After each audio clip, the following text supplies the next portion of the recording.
Hey everyone. Hey everyone. You ever order something and just wonder, why is this taking so long? Well, today we're going to break down two super. Hey everyone. You ever order something and just wonder, why is this taking so long?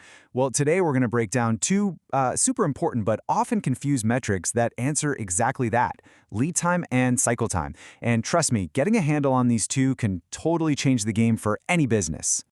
Okay, think about this. You order a pizza, right? It shows up at your door 30 minutes later. Great. But was the chef actually, tossing dough and spreading sauce for all 30 of those minutes? No way.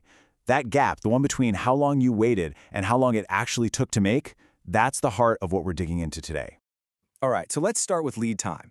The best way to think about this one is from your perspective, the customers. This is your clock, and it starts ticking the second you decide you want something. So officially, lead time is the whole shebang. It's the entire journey, from the moment you click buy now all the way until that box lands on your doorstep. It covers literally every single thing that happens in between. Now, the math for this is super simple, right? Delivery date minus order date. If you order on August 1st and it shows up on the 31st, that's a 30-day lead time. Easy. But the real question, the important one, is what on earth was happening during those 30 days?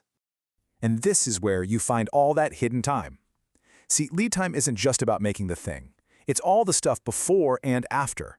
The paperwork, sourcing materials, stuff just sitting in a warehouse, waiting between steps, and of course the actual shipping.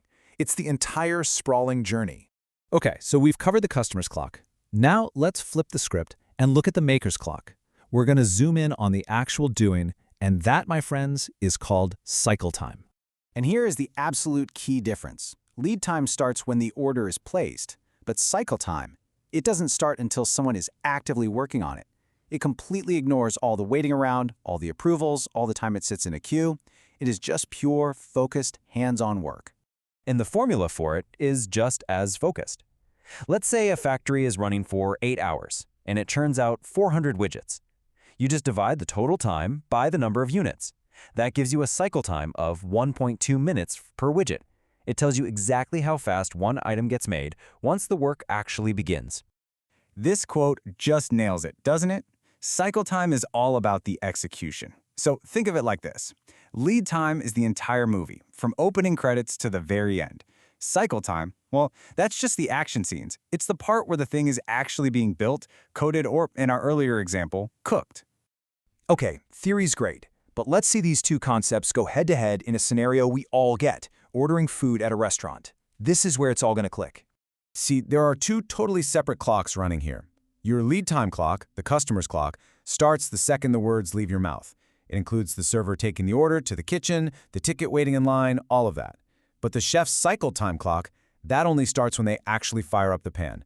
Your lead time ends when the food hits your table. The cycle time ends the moment the dish is plated and ready to go. So why is this distinction such a big deal in the real world? Let's step onto a factory floor and see how knowing these numbers helps you find and fix big problems. We're going to build an office chair.